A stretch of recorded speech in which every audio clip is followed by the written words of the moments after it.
Hello everyone. I am Dr. Fatima Ashna, Assistant Professor, Department of English, VSSD College, Kanpur. I am here today to deliver a lecture on the origin and development of American literature. For this, I am starting my lecture with a very relevant quote by one of the greatest thinker of American history. The name of this thinker is Theodore Roosevelt. He once has said that I am an American, free born and free bred. I acknowledge no man as my superior except for his own worth, or as my inferior except for his own demerit. As I have said that my topic is the origin and development of American literature, and I wish that this topic will surely unfold the history of American literature from its origin and the development up to the modern age. I am supposed to discuss what is American literature.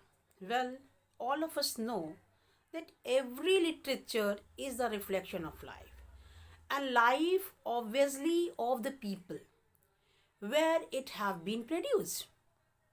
As history have been involved to every literature, it may be British, American or Indian, it is bound to reflect the history of the society or of the nation where it has been produced. So, similarly, America has its own history, which is very important to know before you can comprehend what American literature is, how it began, and what were the sources of, from where it came.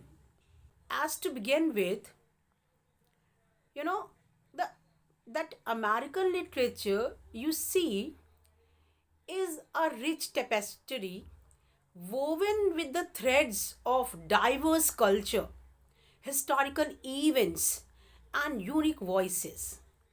To understand its beginning, we must embark on a journey through time that is supposed to examining its origins and of course the key milestones.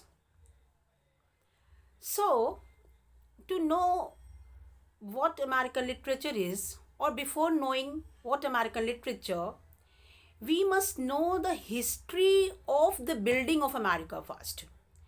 We all know that America was discovered in 1492 by Christopher Columbus, who was an Italian navigator. But you see, this discovery actually was a rediscovery.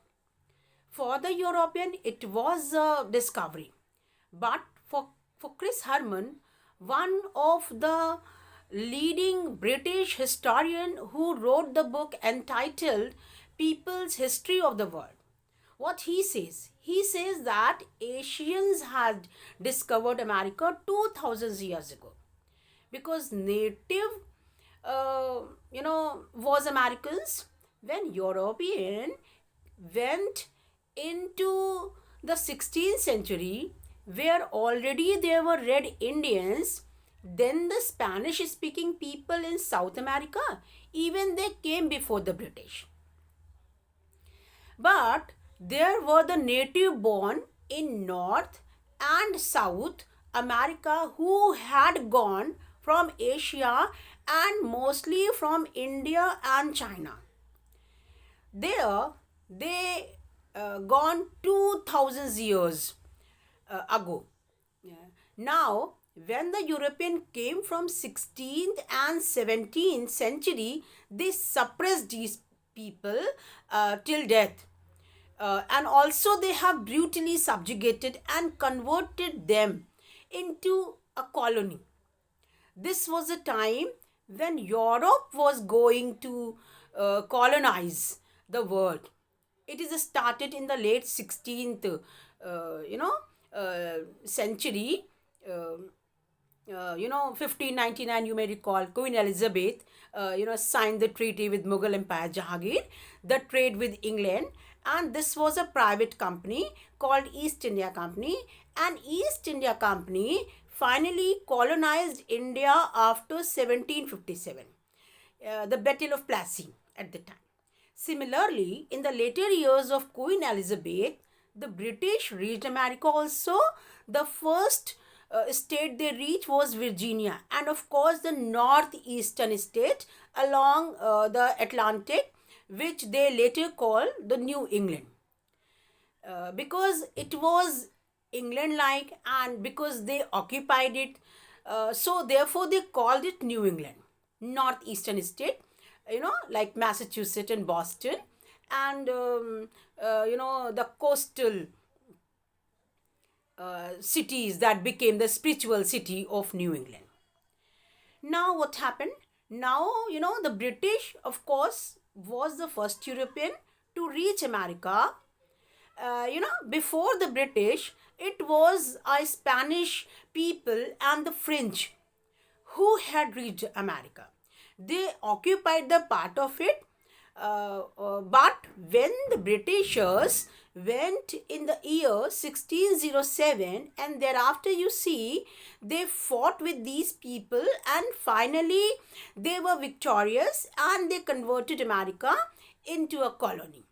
So the Spanish people pushed down into South America. So even today, the South American state are the Spanish speaking people, but North American is English speaking people because of the British occupies it. Now this, I think, it is started in 17th century, the colonial era.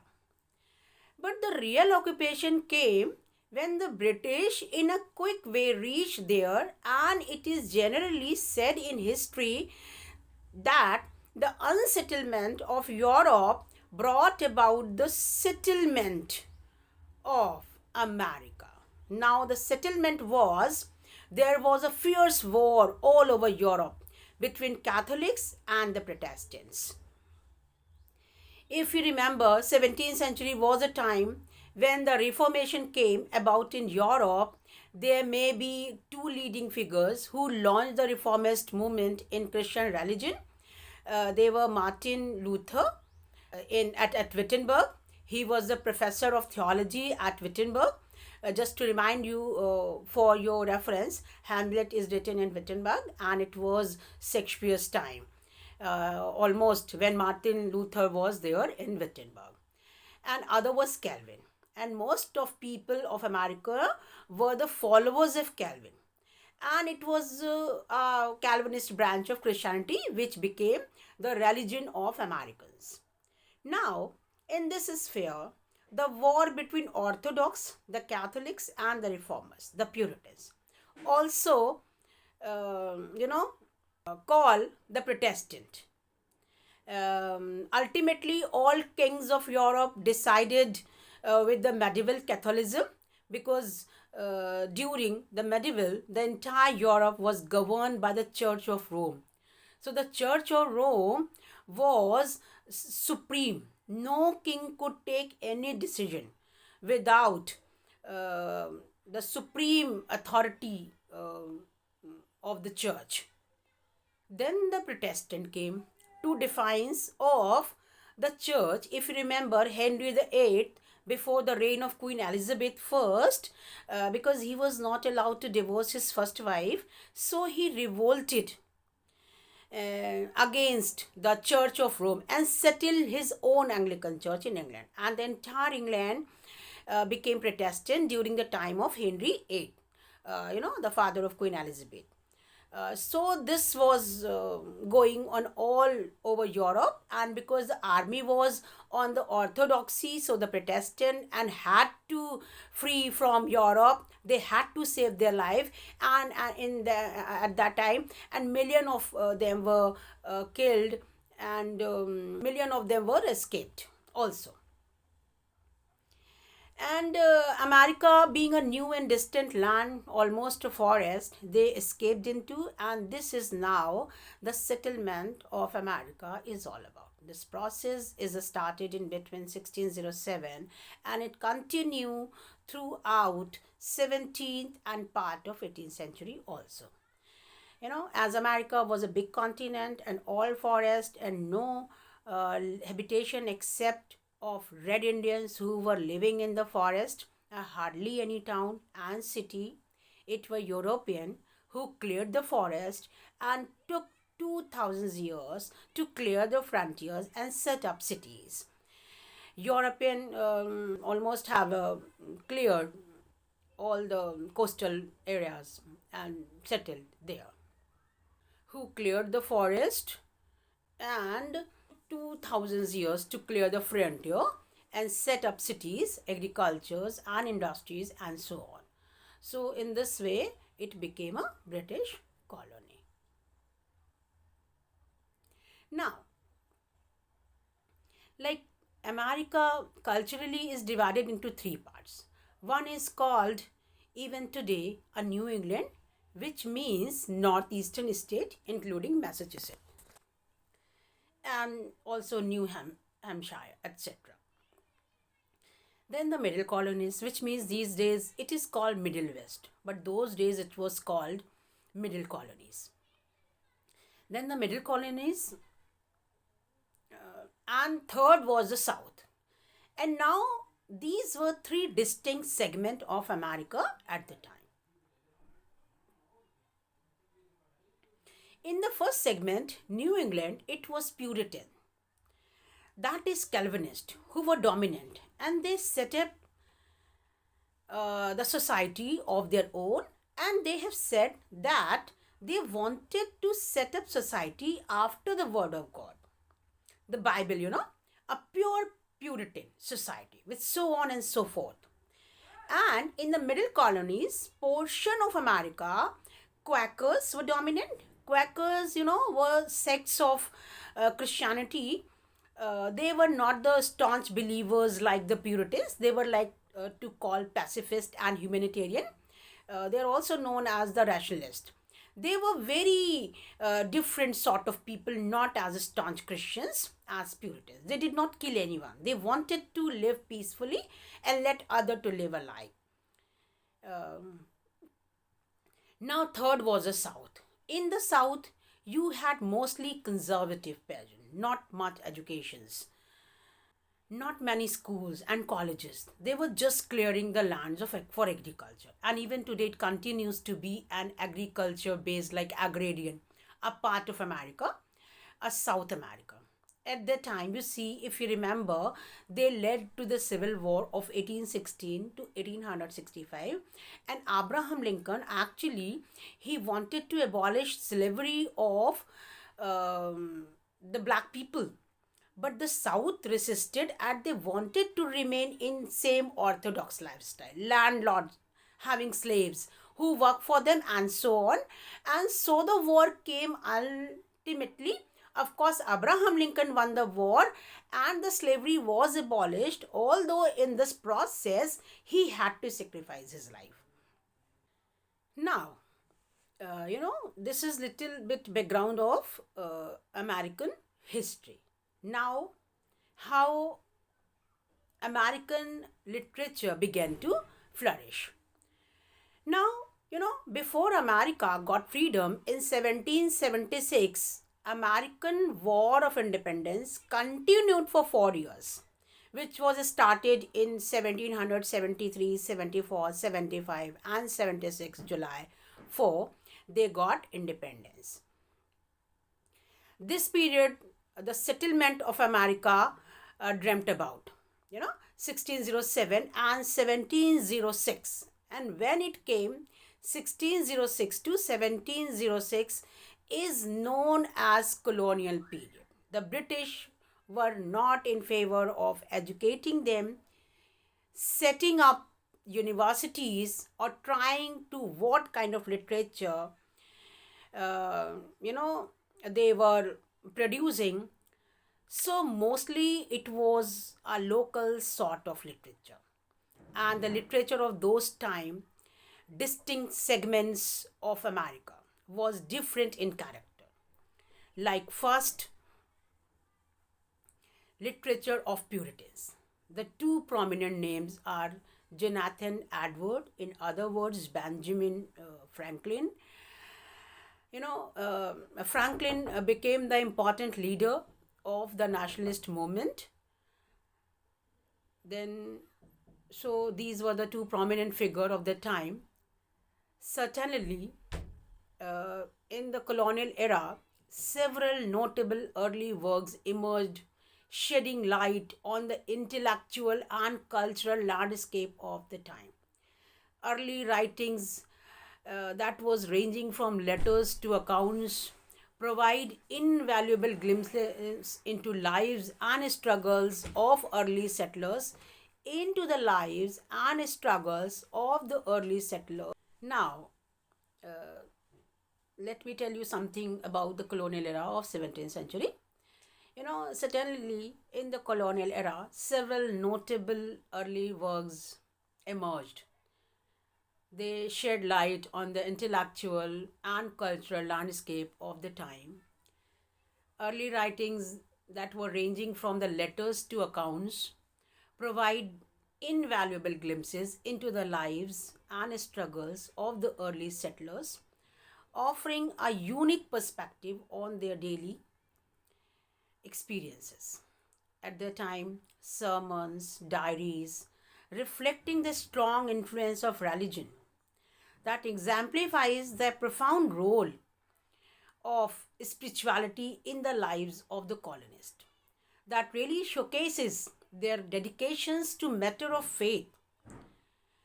Then religious tracts authored by figures like Cotton Mather played a significant role in shaping the religious fabric of the early America. Among these early works, the Psalm book stand out as one of the first books printed in British North America in 1640. The metricals plastered for singing in worship, rooted in the Puritan tradition, epitomize the religious fervor of the time, contributing to the rich historical and literary heritage of American culture. Then there was the revolutionary spirit of 18th century at the time, that also came into existence at the time after colonial period. During the 18th century, revolutionary spirit swept through the American colonies, and two prominent figures, Benjamin Franklin and Thomas Paine, they emerged as an instrumental force in shaping this transformative period. Benjamin Franklin often referred to as a Renaissance man. He was very, very renowned for his diverse talent, cultures, and traditions. His scientific experiments with electricity, along with the inventions of practical devices such as the lighting rod and bifocals, established him as one of the leading scientists of his time. However, Franklin's contribution extended far beyond science. He was a key figure in American politics also, who actively participated in drifted of the U.S. Constitution, and mostly involved in the creation of the Declaration of Independence. His wit and wisdom were reflected in his annual Poor Richard's Almanac, which really offered practical advice and philosophical musing. You see, Franklin's multifaceted influence made him a prominent voice during the American Revolution, which was really an enduring figure in the American history. Then another essayist of the time, that was Thomas Paine, who was a British-born writer, and he was a great activist who wielded his pen as a powerful instrument of change. He was known for his pamphlet writing. His pamphlet the name of the pamphlet was Common Sense. It was published in the year 1706, had a profound impact on the colonies. It made a compelling case for American independence from British rule that galvanized public settlement and contributing significantly to the revolutionary cause. Paine's, subsequent series of essays known as the American Crisis that was provided inspirations and motivations uh, to the American troops, during the challenging years of the war. His eloquence and persuasive writing played a very, we may call it a pivotal role in uniting colonists behind the revolutionary ideals. Then, together, Franklin and Paine encapsulated the intellectual and political ferment of the 18th century. They fostered the revolutionary spirit that was culminated in the American Revolution and the establishment of the United States. So, their contribution, both in terms of ideas and actions, continue to be celebrated as the fundamental element of American history and the foundation of American democracy. Then another came golden era of American literature. That was the 19th century, which is often referred to the golden era or the golden age of American literature. And the notable authors like Nathaniel Hawthorne, Edgar Allan Poe, Herman Melville, and they were the very, very significant authors, and they significant contribution to the literary era. Nathaniel Hawthorne, is celebrated for his exploration of themes related to guilt, sin, and the human condition. His most famous work, that the Scarlet Letter, which is very, very famous and is a powerful novel that dwells into the consequences of adultery in a Puritan society that was very, very, prevalent during that time. Hawthorne's writing often reflects a deep understanding of the complexities of human psyche. Then another author in this spell is Edgar Allan Poe, who is equally renowned for his contribution to the genre of Gothic and macabre literature. His works such as The Telltale Tale Heart and Fall of the House of User are known for their dark and the psychological theme. Poe's use of suspense, horror, and the supernatural had a profound influence on American and international literature as well. Then another author in this spell is Herman Melville, that I have already stated. He's also one of the best known for his epic novel Moby Dick, which is a very, very renowned novel. Not novel, it's an epic, which explored the themes of obsession and the conflict between man and nature. His writing often delves into the depth of human ambition and the mysteries of the sea of Moby Dick. Moby Dick is an epic which is considered a masterpiece work of American literature and reflection of the author's philosophical and existential musing. So these three authors are really emblematic of the rich and diverse literary landscape of the 19th century, contributing to what is often known as the golden era of American literature. So their work are to be studied and revered for their lasting impact on the world of letters. Then there were some moments also during that time. One of the prominent movement during that time was Transcendentalism. So Transcendentalism is a kind of a philosophical and literary movement that emerged in the early to mid 19th century in the United States. Two of its most prominent figures were Ralph Waldo Emerson and Henry David Thoreau. We all must be knowing the name of these two authors. Number one is Ralph Waldo Emerson, who is very renowned essayist and a lecturer, was at the forefront of the Transcendentalist movement. He advocated for the idea that individuals should seek direct personal spiritual experiences with nature and the divine rather than conforming to established rules and religious facts, that is, for the societal norms. His essay Nature and his collection of essays titled Essays for Series, that is articulated transcendentalist principle that emphasizes self-reliance, non-conformity, and the interconnectedness of all living things. Emerson's uh, writing encourage individuals to trust their inner institutions and connect with the transcendental, that is oversoul. Then another essayist or author, that is Henry David Thoreau. He's a close associate of Emerson, and he put transcendentalist belief into practice through his simple and deliberate lifestyle. His most famous work, that is Walden, is a reflection on his 2-year experiment in living in a small cabin near Walden Pond in Concord, Massachusetts.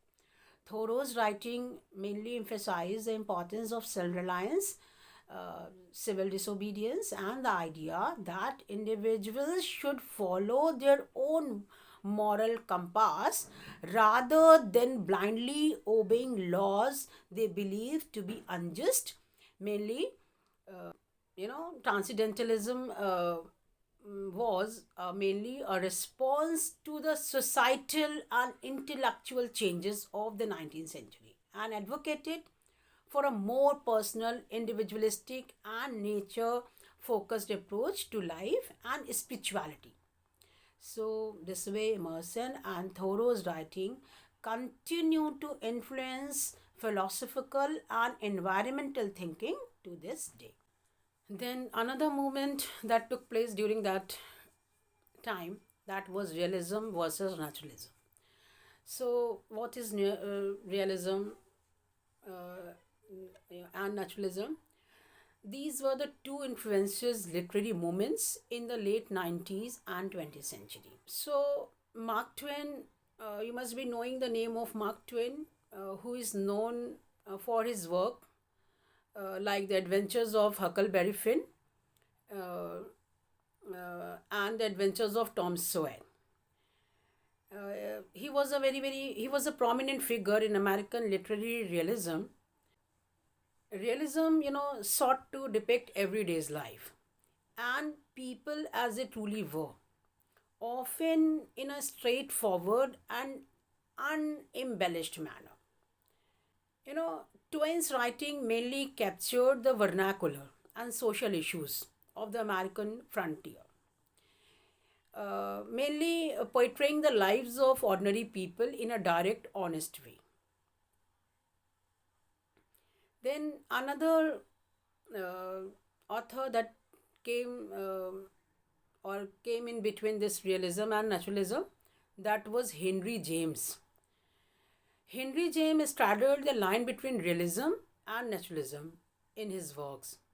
Realism in his writing is seen as his attention to psychological detail and complex character, as in the Portrait of a Lady, which is one of the masterpiece work of Henry James, and another work, that is The Turn of the Screw,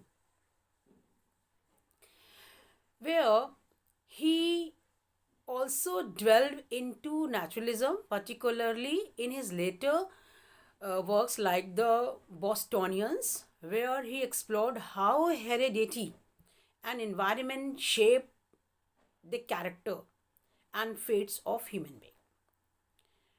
So, naturalism as a literary movement often dwells into the darker aspects of human nature and the impact of external forces on characters' lives also.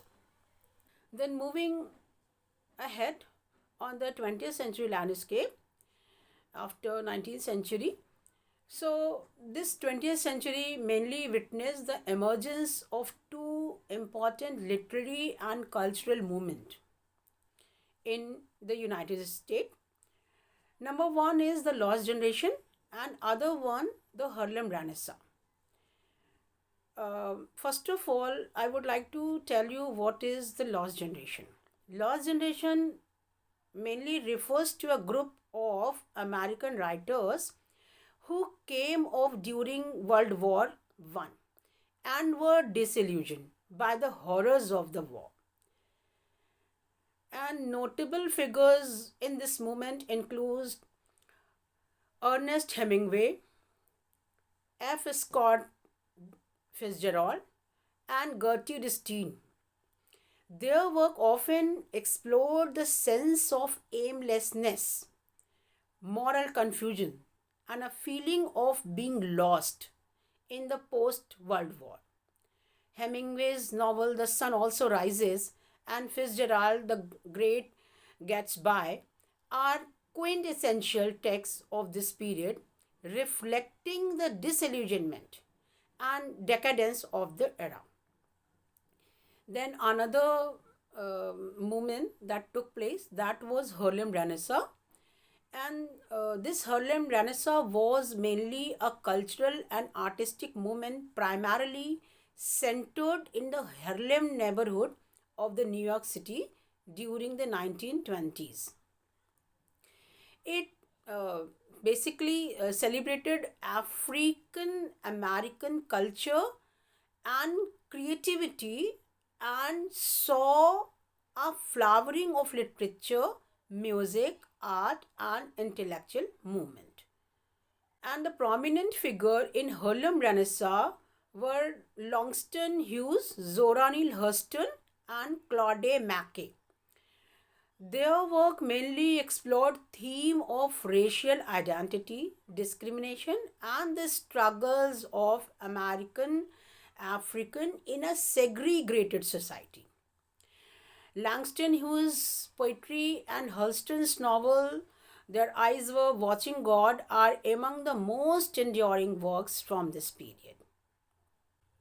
Both the Lost Generation and the Harlem Renaissance had a profound impact on American literature and culture that reflects the social and intellectual upheaval of the early 20th century.